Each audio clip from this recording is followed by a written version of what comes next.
ஸ்ரீசக்கர வரதாச்சாரியம் சுத்தசத்வ குருத்தமம் ஸ்ரீநிதிம் ராகவம் வந்தி ஹியபார கருணாகரம். கவசம் கனெக்ட் நேயர்களுக்கு நமஸ்காரம். பெரியாழ்வார் திருமொழி 4ஆம் பத்து 9ஆம் திருமொழியின் 6ஆம் பாசுரத்தை அனுபவிக்க நாம் மானசீகமாக திருவரங்கம் திவ்ய தேசத்தை அடைந்து விட்டோம்.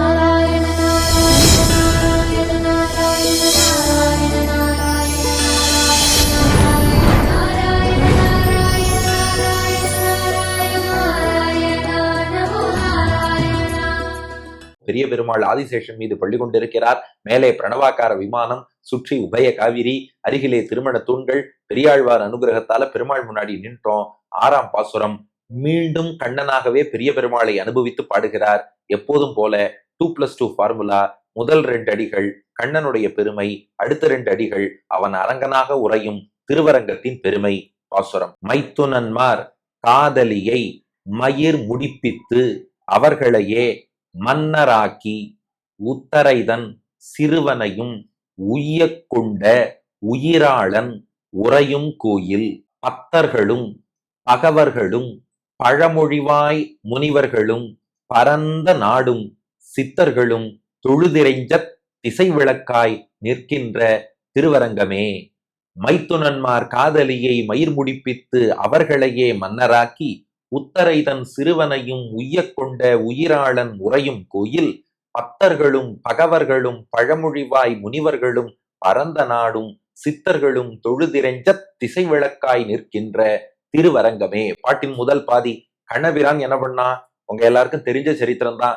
திரௌபதி என்ன பண்ணாலாம்? கௌரவர்கள் சபையில வச்சு என்ன அவமானப்படுத்திட்டா, அதனால போர் புரிந்து அந்த கௌரவர்களை வீழ்த்தி எந்த துஷாசனன் என நடு சபையில வச்சு என்னுடைய புடவையை உருவினானோ அவனுடைய ரத்தத்தை கொண்டுதான் என் கூந்தலை முடிந்து கொள்வேன். அதுவரை போரில் கௌரவர்களை வதம் செய்யும் வரை கூந்தலை முடிந்து கொள்ள மாட்டேன்னு தலைவிரி கோலமா இருந்தாலாம் திரௌபதி. இத பார்த்தானா கண்ணபிரான், யோ என்னுடைய அத்தை மகன்களுடைய மனைவியாச்சே, இவளுக்கு இந்த நிலையா? இவள் கூந்தலை முடிக்க வைப்பது என் பொறுப்புன்னு கிருஷ்ணன் ஏத்துந்தானா? இப்ப பாசுரம் பாருங்க. மைத்துனன்மார், மைத்துனன்னா முன்பே சொன்ன இல்லையா, என்ன அர்த்தம்? அத்தை மகன் அர்த்தம். கிருஷ்ணனுக்கு அத்தை யாரு? குந்தி தேவி. அத்தையனுடைய மகன்கள் யாரு? பாண்டவர்கள். அவாதான் மைத்துனன்மார். காதலினா மனைவின்னு அர்த்தம். மைத்துனன்மார் காதலியை, அந்த பாண்டவர்களின் மனைவியான திரௌபதி இருக்காளே, மயிர் முடிப்பித்து. மயிர்னா கூந்தல்னு அர்த்தம். முடிப்பித்துனா அது விரித்து இருக்கு, அதை கொஞ்சம் முடிந்து கொள்ளும்படியாக பண்ணணும்னா யுத்தத்தில் கௌரவர்களை வதம் பண்ணணும். அதுதான் பாஞ்சாலி சபதம். பாஞ்சாலி சபதம்னு சொல்றா இல்லையா, திரௌபதி செய்த சபதம். இவாளை வதம் பண்ற வரைக்கும் கூந்தலை முடிந்து கொள்ள மாட்டேன்னு சொல்லி இருந்தாலாம். இங்க ரொம்ப அழகா மணவாள மாமுனிகள் வியாக்கியானம் பண்றார். கிருஷ்ணன் தூது போனதும், கிருஷ்ணன் தேரோட்டினதும், பகவத்கீதையை உபதேசம் பண்ணதும் எல்லாம் இவள் கூந்தலை முடிக்கத்தான்னார். திரௌபதியின் கூந்தலை முடிக்க சண்டை அதெல்லாம் சரிதான். தூது போனது, தேரோட்டினது, கீதோபதேசத்துக்கும் குழல் முடித்ததுக்கும் என்ன சம்பந்தம்னு கேட்டோம். மணவாள மாமுனிகள் விளக்குறார் பாருங்க. கிருஷ்ணன் என்ன நினைச்சானா, பாண்டவர்கள் சார்புல கிருஷ்ணனை தவிர வேற யாராவது தூது போனா சண்டை வேண்டாம்னு சமாதானம் பேசிட்டு வந்துருவாளாம். சமாதானம் பேசிட்டு வந்துட்டா அந்த கௌரவ வதம் நடக்காது. நடக்கலைன்னா திரௌபதி கூந்தலை முடிச்சுக்க மாட்டா. இங்க பாண்டவர்கள் என்ன பண்றா, சமாதானம் பேச என்ன வழின்னு யோசிச்சுட்டு இருந்தாலாம். கிருஷ்ணன் பார்த்தா, ஏண்டா உங்க மனைவி தலைவிரி கோலமா இருக்கா, அவனை வதம் பண்ணாதான் கூந்தலை முடிச்சுப்பேங்கிறா, நீ சமாதானமா பேசணும்னு நினைக்கிற, இரு நான் தூது போறேன்னு சாக்கு சொல்லிட்டு போனானா. போய் அங்க என்ன பேசணுமோ பேசினான். சண்டைன்னு தீர்வு ஏற்படுத்தின்னு வந்தா இல்லையா, அதுவும் இவள் கூந்தலை முடிப்பிப்பதற்காக. அடுத்து தேரோட்டினானே எதுக்காகன்னு கேட்டா, வேற ஒண்ணும் இல்ல, தேரோட்டுறேங்கிற சாக்குல அப்படியே தன் பார்வையாலேயே இவன் ஆயுதம் எடுத்துதான் எல்லாரையும் வதம் பண்ணணும்னு அவசியம் இல்ல, எல்லாரையும் கருவியா வச்சுட்டு பார்வையாலேயே அந்த வதத்தை நடத்தணுங்கிறதுக்காகத்தான் தேரோட்டுறேன்னு அர்ஜுனனுக்கு முன்னாடி வந்து உட்கார்ந்தானா.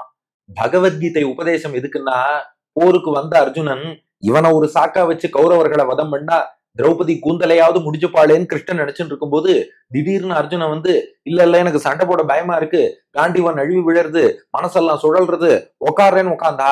கிருஷ்ணன் பார்த்தான், ஏண்டா உன்னை நம்பித்தான் பாஞ்சாலி கூந்தல் முடிக்கணும்னு நான் பார்த்துட்டு இருக்கேன், திடீர்னு பின்வாங்கிடுவ போல இருக்கே. அதனாலதான் ரகசியமான பகவத்கீதைய மணவாள மாமுனிகள் காட்டுறாரு. இது பராசர பட்டர் காட்டின அர்த்தம். பகவத்கீதை இருக்கே ரொம்ப ரகசியம், அவ்வளவு எளிதில் இதை சொல்லவே மாட்டா.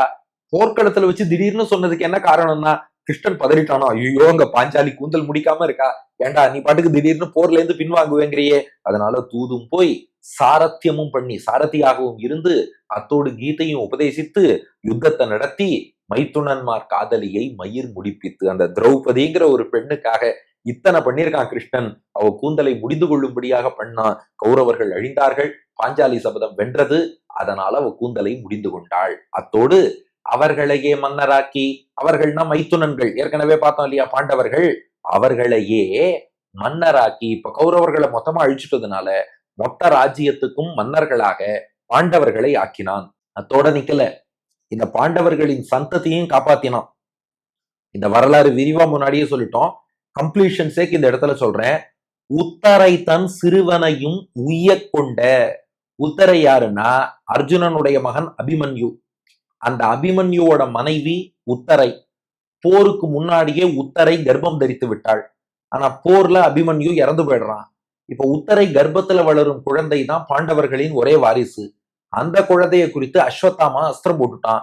அதனால அந்த குழந்தை பிறக்கும் போது கரித்துண்டா பிறந்தது. இதை பற்றின கேள்வி பதில், ஏன் அபிமன்யுவை காப்பாத்தலாமா வேண்டாம், இதெல்லாம் முன்னாடியே பார்த்தாச்சு. அதனால திரும்ப திரும்ப அதே கேள்வியை தயவு செஞ்சு கேட்க வேண்டாம். நம்ம பாசுரத்துக்கான அர்த்தத்தை பார்ப்போம். உத்தரை தன் சிறுவனையும், உத்தரையின் கர்ப்பத்தில் இருந்து பிறந்த சிறுவனாகிய பரீட்சித்து இப்ப கருத்துண்டா பிறந்திருக்கான். பாண்டவர்கள் தகச்சு போனா, ஐயோ ஒரே வாரிசு தான் மிச்சம், அதுவும் இப்படி ஆயிடுத்தே. அப்ப கிருஷ்ணன் என்ன பண்ணானா, உய்ய கொண்டனா உயிரளித்தன்னு அர்த்தம். கிருஷ்ணன் தன் திருவடியால அந்த குழந்தைய பாதத்திலிருந்து தலைவரை ஒரு தடவை தீண்டினான். இவன் திருவடி ஸ்பர்ஷம் பட்டவாறே அந்த குழந்தை உயிர் பெற்று எழுந்து விட்டது. இதுதான் இந்த இடத்துல மாமுனிகள் காட்டின வியாக்கியானம். உத்தரை தன் சிறுவனையும் உய்ய கொண்ட உயிராளன். உயிராளன்னா என்ன அர்த்தம்னா, இந்த இடத்துல உயிர்னா ஜீவாத்மான்னு அர்த்தம், ஆளன்னா தலைவன் ஆள்பவன் அர்த்தம். உயிராளன்னா எல்லா ஜீவாத்மாக்களுக்கும் அவன் தான் தலைவன், அவன் தான் பரமாத்மான்னு அர்த்தம். அதனால தன்னுடைய அத்தை மகன்களாகிய பாண்டவர்களின் மனைவியான திரௌபதி குழல் முடிந்து கொள்ளும்படியாக பண்ணி பாண்டவர்களை மன்னராக்கி உத்தரையின் பிள்ளையான பரீட்சித்துக்கும் உயிர் கொடுத்த உயிராளன், எல்லா ஜீவாத்மாக்களுக்கும் அவன் தான் தலைவன். உறையும் கோயில், உறையும் என்றால் வசிக்கக்கூடிய, கோயில் எது? திருவரங்கம். எப்படிப்பட்ட திருவரங்கம்? பாட்டின் 2வது பாதிக்கு வாங்கோ. ஸ்ரீரங்கத்துலதான் பெருமாளை எல்லாரும் சேவிக்கிறாளாம். இன்னார் இணையார்னு வேறுபாடே கிடையாது. ரங்கராஜா தானே எல்லாருக்கும் ராஜா. அதனால பக்தர்களும், பக்தர்னு சொல்றோம் இல்லையா, சம்ஸ்கிருத வார்த்தை பக்தர், அது தமிழ்ல பக்தர்னு ஆயிருக்கு. பக்தர்களும் அந்த பெருமாள் மீது பித்து பிடித்தார் போல் இருக்கக்கூடிய அடியவர்கள், அவளுக்கு பக்தர்கள்னு பேரு. பக்தி என்றாலே பகவான் மீதான ஒரு அன்பு, காதல். அன்பு அதிகரிச்சுட்டாலே கொஞ்சம் பைத்தியம் பிடிச்ச மாதிரி, பெருமாள்கிட்ட பைத்தியம் பிடிச்ச மாதிரி இருக்கிறதுல தப்பே இல்லை. அவன் மேல் பித்தராம் அவர் பித்தரல்லர் மற்றார் முற்றும் பித்தரேன்னா, பெருமாள் மீது பைத்தியம் பிடிக்கலன்னா தான் அவன் முழு பைத்தியம்னு அர்த்தம். அதனால பக்தர்கள்ங்கிறவா அப்படியே கொஞ்சம் பெருமாள்கிட்ட மயக்கத்துல அப்படியே பெருமாளை அனுபவிச்சுண்டு பெருமாளை தங்கள் குழந்தையா பார்த்துண்டு ஒரு பக்தி நிலையில அன்பு பொங்கி வரும்படியாக இருக்காளே, அவ பெருமாளை சேவிக்கிறா. பக்தர்களும் பகவர்களும். பகவர்ங்கிறது சன்னியாசிகளை குறிக்குமா. ஏன்னா தமிழ்ல சன்னியாசிக்கு முக்கோல் பகவர்னு பேர் உண்டு. இந்த டேர்ம் நீங்க நிறைய தடவை கேள்விப்பட்டிருக்கலாம். முக்கோல்னா திரிதண்டம், கோல்னா தண்டம், முக்கோல்னா திருதண்டம், முக்கோல் பகவர்னா சன்னியாசி. இதுதான் பகவர்னா இருக்கு. சன்னியாசிகள் உலகியல் பற்றெல்லாம் விட்டவா, பெருமாள்கிட்ட பற்று இன்னும் நிறைய தானே வச்சுருப்பா. அவளும் பெருமாளை சேவிக்கிறாளாம். அப்புறம் பழமொழிவாய் முனிவர்களும். முனிவர்கள்னா ரிஷிகள்னு அர்த்தம். அவ வாயில என்ன இருக்குன்னா பழமொழி, அதாவது பழமையாக தொன்று தொட்டு இருந்து வரும், தொடக்க புள்ளியே இல்லாத, யாராலும் இயற்றப்படாத மொழி எதுனா வேதம். அதனால பழமொழினா அனாதிகாலமாக இருந்து கொண்டிருக்கும் வேதம்னு அர்த்தம். பழமொழி வாய், அந்த பழமையான வேதத்தை தங்கள் வாயில் ஓதக்கூடிய முனிவர்களும் ரிஷிகள் சேவிக்கிறா. பரந்த நாடும், நாடுனா நாட்டில் உள்ள மொத்த மக்களும், பரந்த நாடும்னா பறந்து விரிந்த நாடு. வியாக்கியானத்துல மணவாள மாமுனிகள் காட்டுறார், தென்னாடும் வடநாடும் தொழ நின்ற திருவரங்கம்னு. தெற்கேந்து வரா, வடக்கேந்து வரா, கிழக்கு மேற்கு எல்லா திசையிலேருந்து வரா. எல்லா நாட்டில் உள்ள எல்லோரும் பெருமாளை சேவிக்கிறார்கள். இவ மட்டும் இல்ல, சித்தர்களும். இந்த இடத்துல சித்தர்னா வைகுண்டத்திலே உள்ள நித்திய சூரிகளும், முக்தி அடைந்து வைகுண்டத்தை அடைந்த முக்தாத்மாக்களும்னு அர்த்தம். அங்க பெருமாளை அனுபவிக்கிறத விட ஸ்ரீரங்கத்துல பெருமாளை அனுபவிக்கிறது பிடிச்சிருக்கான். இப்ப பாருங்க எவ்வளவு கிளாஸ் ஆஃப் டிவோட்டிஸ் ஸ்ரீரங்கத்துக்கு வரான்னா, இதை அனுபவிச்சா நல்லா புரியும். பக்தர்களும் ஒரு பக்கம் பெருமாள் மீது பித்து பிடித்தவர்கள். இது உதாரணம் சொன்னா நல்லா ரசிக்கலாமேன்னா தாராளமா சொல்லுவோம். பெருமாள் மீது பித்து பிடித்தவா யாருன்னா பெரியாழ்வார், ஆண்டாள், நம்மாழ்வார், குலசேகர பெருமாள், திருப்பாணாழ்வார், தொண்டரடிப்புடியாழ்வார் இவாள்லாம் ஸ்ரீரங்கத்துக்கு வந்தா அந்த பெருமாள் மீது எவ்வளவு பித்தர்களா இருப்பா, அவளுக்கு பத்தர்கள்னு பேரு. பகவர்களும் சன்னியாசிகள், ஆள வந்தார், ராமானுஜர், மணவாள மாமுனிகள், இப்படிப்பட்ட சன்னியாசிகள் வரா பெருமாளை சேவிக்கிறா. பழமொழிவாய் முனிவர்களும், எப்போதும் வேதத்தை ஓதக்கூடிய முனிவர்கள், நாரதர் வந்து சேவிக்கிறார், வசிஷ்டர் சேவிக்கிறார், விஸ்வாமித்திரர் சேவிக்கிறார், வேதவியாசர் சேவிக்கிறார், மார்க்கண்டேயர் சேவிக்கிறார், இன்னும் எத்தனை எத்தனை முனிவர்கள் ஸ்ரீரங்கநாதனை சேவிக்கிறார். பரந்த நாடும் இத்தோட சேர்ந்து நாங்கள்லாம் வரோம், நாங்கள்லாமும் இந்த நாட்டை சேர்ந்தவர்கள், பெருமாளை வழிபட வரோம்னு வடக்கேந்தும் தெற்கேந்தும் நாட்டில் உள்ள மக்கள், நாடுனா நாட்டில் உள்ள மக்கள்னு அர்த்தம், நம்மளை போல காமன் டிவோட்டிஸும் வந்து சேவிக்கிறோம். அடி எனக்கு தெரிஞ்ச ஒரு அன்பர் பெங்களூர்ல இருக்கார், எந்த கோவில் போனாலும் சொல்லுவார், நான் ஒரு காமன் டிவோட்டியா கடைசியில நின்று சேவிக்கணும்னு ஆசைப்படுறேன், அந்த சந்தோஷம் முன்னாடி நின்று சேவிச்சாலும் வராதும்பார். அது சத்தியம்தான் வச்சுக்கோங்க.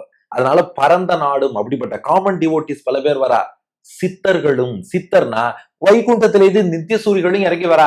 அப்போ ஒரு பக்கம் ஆழ்வார்கள், இன்னொரு பக்கம் சன்னியாசிகளான ஆச்சாரியர்கள், இன்னொரு பக்கம் பழமொழிவாய் முனிவர்கள்னு சொல்லக்கூடிய ரிஷிகள், இன்னொரு பக்கம் ஒட்டுமொத்த பரந்த நாடே வருகிறது. வைகுண்டத்திலேருந்து நித்திய சூரிகள், அப்கோர்ஸ் கிரகஸ்தாச்சாரியர்களும் உண்டு, அவளும் சேவிக்க போறா, அதுல ஒண்ணும் குறையில்லைன்னு வச்சுக்கோங்க. இத்தனை பேரும் தொழுது இறைஞ்ச, இந்த தொழுதல் இறைஞ்சுதல்ங்கிறது முன்னாடியே நம்ம பார்த்தோம். இந்த இடத்துல ரொம்ப அழகா வியாக்கியானம் பண்ணியிருக்கார் மணவாள மாமுனிகள். தொழுதல்னா அஞ்சலி முத்திரை காட்டுவதாம். பொதுவா இந்த தொழுகைங்கிறது தமிழ்ல குறிப்பா வைணவத்தில் பயன்படுத்தக்கூடிய வார்த்தை. ஆனா இந்த தொழுகைங்கிறது கொஞ்சம் அப்படி இப்படி மாறி எங்கேயோ போயிட்டாலும் கூட தொழுதல் தொழுகைங்கிறது பியூர் ஸ்ரீ வைஷ்ணவட்டம். அதாவது சான்ஸ்கிரிட்ல அஞ்சலின்னு சொல்லுவா. அஞ்சலினா இப்படி ரெண்டு கைகளையும் கூப்புவது. இதுக்கு ஏன் அஞ்சலின்னு பேருனா அதுக்கு ஒரு காரணம் சொல்கிறார்கள் பெரியோர்கள். பெருமாளுக்கு ஆணு பேராம். இப்படி கையை கூப்பிட்டா ஆங்கிற பெருமாள் ஜலம் போல உருகிடுவாராம். ஆ என்ற பெருமாளை ஜலம் போல் உருகச் செய்வதற்கு அஞ்சலி, ஜலயதி, அதனால அஞ்சலியின் பேரு. இப்படி விளக்கி இருக்கிறார்கள். ஆனா இது அஞ்சலிங்கிறது சம்ஸ்கிருத வார்த்தை. இதுக்கு தமிழ் வார்த்தை என்ன? தொழுகை. இது நம்ம ஆச்சாரியர்கள் காட்டினது, ஆழ்வார்கள் காட்டியது. தொழுகை அப்படின்னா கை கூப்பி வணங்குறதான். இப்ப இவா இத்தனை பேரும் ஸ்ரீரங்கத்துக்கு வந்து என்ன பண்றாளாம்? தொழுது கைகளை கூப்பி, இறைஞ்சுதல்னா வணங்குதல்னு அர்த்தம். அதாவது உடம்பால விழுந்து தலையை அவன் திருவடியில வச்சு வணங்குறது. தொழுது இறைஞ்ச, கைய கூப்பி வணங்குறா, விழுந்து சேவிக்கிறா. இத்தனை பேரும் வணங்க திசை விளக்காய் நின்ற, எவ்வளவு அழகான வார்த்தை பாருங்க. திசைகளுக்கெல்லாம் விளக்காய் நின்றன்னு அர்த்தம். அதாவது திசை விளக்காய் நிற்கின்ற திருவரங்கமேனு பாட்டு இருக்கும். திசைனா எல்லா திசைகள், விளக்காய் அதற்கெல்லாம் ஒரு விளக்கு போல், நிற்கின்ற என்றா நிலைத்து நிற்கின்ற க்ஷேத்திரமான திருவரங்கமே. இந்த திருவரங்க க்ஷேத்திரம் இருக்கே, இது ஒரு கலங்கரை விளக்கம், லைட் ஹவுஸ் மாதிரி இருக்கான். லைட் ஹவுஸ்னா எல்லா திசையிலையும் ஒளி வீசிட்டே இருக்கும். எங்க இருந்து பார்த்தாலும் அந்த லைட் ஹவுஸ் தெரியும் இல்லையா? அது போல நாம எந்த ஊர்ல இருந்தாலும், இது இன்னைக்கும் சம்பிரதாயத்துல ஃபாலோ பண்றோம். நம்ம எந்த ஊர்ல எந்த நாட்டுல இருந்தாலும் தினந்தோறும் ஸ்ரீரங்கம் எந்த திசையில இருக்கோ அந்த திசை நோக்கி கை கூப்பணுமா. இது அப்படியே நீங்க லைட் ஹவுஸோட பொருத்தி பார்த்துக்கோங்க. ஒரு கப்பல் எந்த திசையில இருந்து வந்தாலும் என்ன பார்ப்போம்னா, கலங்கரை விளக்கம் எங்க இருக்குன்னு பார்ப்பான். அது போல நாம் உலகத்தின் எந்த மூலையில் இருந்தாலும் திசை விளக்காய் நிற்கின்ற எல்லா திசைகளுக்கும், அதுதான் இந்த இடத்துல திசை விளக்குன்னா திசைங்கிறதுக்கு எல்லா திக்குகளுக்கும்னு வியாக்கியானம் பண்ணியிருக்கார். விளக்குன்னா கலங்கரை விளக்கம், திசை விளக்கா எல்லா திசைகளுக்கும் ஒரே தீபமாக நிற்கின்ற திருவரங்கமே. அதாவது கொஞ்சம் ஃபிகரேட்டிவா புரிஞ்சுக்கணும். உடனே எந்த திசையில இருந்து பார்த்தாலும் ஸ்ரீரங்கம் தெரியுமா? அது இன்னைக்கு பெரிய ராஜகோபுரம் இருக்கு தெரியும், அது வேற விஷயம். அப்படியே தெரியாட்டாலும் கூட ஒரு லைட் ஹவுஸ் இருக்குன்னா அது எங்கேன்னு எப்படி எல்லாரும் பார்ப்போமோ அது போல தெரியறதோ தெரியலையோ, நீங்க அமெரிக்கால இருந்தாலும் ஆஸ்திரேலியால இருந்தாலும் உங்கள் இருப்பிடத்திலிருந்து கூகுள் மேப்ஸ்ல போட்டுக்கோங்க, ஸ்ரீரங்கம் எந்த திசை இருக்கு, அந்த திசையை நோக்கி கை கூப்பணும். திசை விளக்காய் நிற்கின்ற திருவரங்கமே தான் பாசுரம். அதனால பக்தர்கள், சன்னியாசிகள், முனிவர்கள், பரந்த நாடு, நித்தியசூரிகள், முக்தாத்மாக்கள் இத்தனை பேரும் வணங்கும் க்ஷேத்திரம் ஸ்ரீரங்கம். மைத்துனன்மார் காதலியை மயிர் முடிப்பித்து அவர்களையே மன்னராக்கி உத்தரைதன் சிறுவனையும் உய்ய கொண்ட உயிராளன் உறையும் கோயில். பக்தர்களும் பகவர்களும் பழமொழிவாய் முனிவர்களும் பரந்த நாடும் சித்தர்களும் தொழுதிரைஞ்ச திசை விளக்காய் நிற்கின்ற திருவரங்கமே. மைத்துனன்மார் காதலியை மயிர் முடிப்பித்து அவர்களையே மன்னராக்கி உத்தரைதன் சிறுவனையும் உய்ய கொண்ட உயிராளன் உறையும் கோயில். பத்தர்களும் பகவர்களும் பழமொழிவாய் முனிவர்களும் பரந்த நாடும் சித்தர்களும் தொழுதிரைஞ்ச திசை விளக்காய் நிற்கின்ற திருவரங்கமே. அத்தை மகன்களாகிய பாண்டவர்களின் மனைவி திரௌபதி கூந்தலை முடிந்து கொள்ளும்படியாக மகாபாரத யுத்தத்தை நடத்தி பாண்டவர்களை மன்னராக்கி உத்தரையின் பிள்ளையும் காப்பாற்றி கொடுத்த உயிர்களுக்கு தலைவனான கண்ணபிரான் எழுந்தருளி இருக்கும் கோயில், பக்தர்கள், முக்கோல் பகவர்களாகிய சன்னியாசிகள், எப்போதும் வேதம் ஓதும் முனிவர்கள், பறந்து விரிந்திருக்கக்கூடிய மொத்த நாட்டு மக்கள், வைகுண்டத்தில் உள்ள நித்திய முக்தர்கள் எல்லோரும் கைகூப்பி வணங்கக்கூடிய, எல்லா திசைக்கும் விளக்காக இருக்கக்கூடிய திருவரங்கம் என்ற க்ஷேத்திரம். அடியன் வழங்கும் ஆங்கில வடிவம். The Lord ensured that the wife of his cousins ties her hair and made all of them the kings, and also rescued the child of Uttara. That Lord of all the souls now dwells in Srirangam, which is like a lighthouse to all the directions where devotees, sannyasis, great rishis, the entire country and siddhas come and worship the Lord என்பது இதற்கான ஆங்கில வடிவம். நீ இதற்கு அடுத்த பாசுரத்துல இதே அரங்கனை வாமனமூர்த்தியாக உலகளந்த பெருமாளாக அனுபவிக்க போறார் பெரியாழ்வார். அடுத்த பகுதியில் காண்போமா? பெரியாழ்வார் திருவடிகளே சரணம்.